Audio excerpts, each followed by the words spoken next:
guys, and welcome back to my corner of the internet. I'm Shannon, and today I've got another book talk video to share with you guys. And today we are talking about The Little Clan by Iris Martin Cohen. Look at this cover. It's so darling. That's what drew me to the book in the first place. Then I read the blurb on the back and I was hooked. It sounded like something I was going to absolutely love. It sounded like it might be relatable. I thought it was going to resonate with me. But as this book talk goes on, you'll see that I'm not quite sure how I feel about The Little Clan, despite its adorable cover. So let's get started. I'll tell you a little bit of what it's about, and then we'll get more into my thoughts about it. So, our main character is Ava. She's a 25-year-old live-in librarian at this place in Manhattan called the Lazarus Club. Now, this is a fictional place. It doesn't really exist. It used to be a big deal, like just a grand place where all the hippest, coolest people would come to hang out. At this point now, it's just, there's the library and then a bunch of really old people live in this building. And they were honestly my favorite part of the book, this eclectic group of elderly people. I really loved that aspect of it. It was great. So, Ava's the live-in librarian. She's working on her own novel, which she prefers to write with a quill. She only reads books that were written in the 19th century by men, which I thought was a really odd bit of info to put in here. Like, that made her instantly, I was put off by it. I don't know. Anyway, so yeah, she only reads books by, dead men, and doesn't really read any books by women. She really loves Arthur Conan Doyle's Sherlock Holmes. She's really shy, which is fine. There's nothing wrong with that. She wears ankle-length skirts. Like, it's just right off the bat, a lot of time was put into showing us how, quirky Ava is.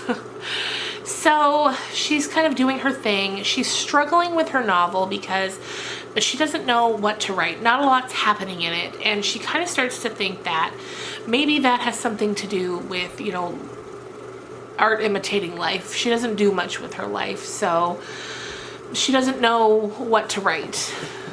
And while I know write what you know is a thing, you can still imagine all kinds of things. Anyway, so one day, quite out of the blue, Ava's friend, Stephanie, comes back into town like a hurricane. Stephanie is that stereotypical loud friend that so many quiet characters seem to have.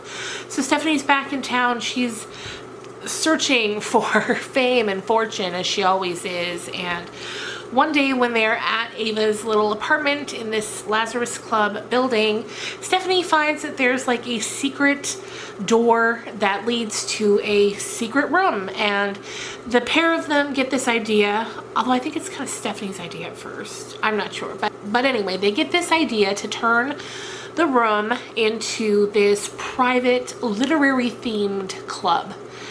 And I thought that was a really interesting idea. So while at this point I'm not really feeling the characters, I don't like Ava at all.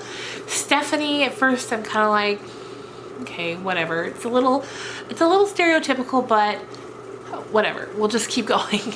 And I was really intrigued by this idea of this private literary club. I would love for something like that to be in my actual life, somewhere in this town. Some sort of, can you imagine a book themed nightclub? That would be amazing. I would be there in an instant. So they decide to start getting to work on this club, and they have to ask permission from the building because they can't just do whatever they want with it. It's not their building. So they go to get permission, and then a lot of the book is spent trying to get that all set up, trying to get workers to come in and do work. Ava being concerned about where are they going to get the funds for this. Stephanie telling her, don't worry about it. And, debts are racking up. They have no money. And a lot of the book is dedicated to that. And I found it to get a little bit repetitive after a while. But again, moving on. So Ava has this really, you know, romanticized idea of what it's going to be, and then Stephanie comes barreling in with her own ideas, taking things in different directions, and there's just a lot of that happening. And it's this kind of vibe where the whole time you're reading it, you know that Stephanie's not good for Ava. Stephanie's bad news. You keep getting that vibe over and over again. And just as things keep going, things keep snowballing. And I swear I'm even having trouble recalling some of the things that happened because it just didn't hold my interest too much. And one of the things I wasn't super fond of also is that, like I've kind of mentioned, both characters to me are very unlikable. There's a lot about both that I don't like. Despite the bad news that Stephanie is, I think that Ava might still be the character I like the least. And that's fine. You know, books can have unlikable characters. That's not a bad thing. But when both of your leads are unlikable, and here's the big thing, there's no development arc or anything like that, you know. When the book ends, they're just as unlikable as when it began. And I feel like we were supposed to really like Ava. I feel like that was kind of the purpose behind her, and I really get the feeling that the author really liked Ava. Like, you know, I feel like that was the character that meant a lot to her, but it just didn't resonate with me at all. And I'm sad about it because I really wanted to love this. One thing I will say that I did like is that while the book goes on, Ava does kind of open up herself more to women in fiction. She's not quite so dead set on only reading men. Which I liked because as a book lover, there are so many fantastic women authors. And of course, this book itself was written by a woman. And then towards the very end of the book, Ava has this is a spoiler, by the way. So if you don't want the spoilers, click away now. But right at the very end of the book, Ava has this kind of awakening about her sexuality that she didn't realize all along, because throughout the book she's attracted to men, or at least like she has encounters with men, like intimate encounters with men, that some that don't go very well. There's one at the beginning that's painful to read. But yeah, right at the very end she has this like awakening about her sexuality, and then all of a sudden it's like that came out of the blue for me. Right out of the blue. There just didn't seem to be any build up to it. Here's one thing I will say. Iris Martin Cohen seems like a good writer. You know, it's written well. There's no complaints in that department, because some books you read and it's a mess. This is not a mess. It's well written.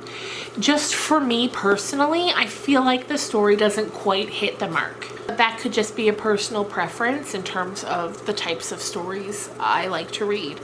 Before I came to sit down and film this video, I wanted to see what the general consensus of this book was. Now on Goodreads, its overall score is less than 3 stars. I think it's 2.8 or something like that. So reading through those reviews and then some other reviews as well, it seemed people either loved it or weren't quite sure how they felt about it. Not a lot of reviews outright hated it, you know, and I've seen some of those reviews for other books. I didn't see any of those for this. Like, it's not bad in any regard. It's just, it didn't work for me, and it seems like it didn't work for some other people as well. But if you listened to this review and you think that it might work for you, definitely check it out, because I think the people that it works well for, it works really well for them. And that's great. I know there are tons of books that I loved that other people are like, really? You loved that? So it just comes down to personal preference. And another thing that I did love is all the references to classic books in this. I love a good literary reference, and there were tons and tons in here. So I mean, Iris Martin Cohen, you obviously know your stuff, you know. There's a lot of great little gems in here. It just, as a whole, didn't work for me.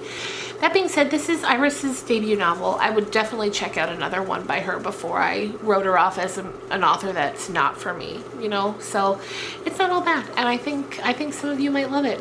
So if you have the chance and want to give it a go, definitely do. But yeah, this isn't one I'll be rereading for sure.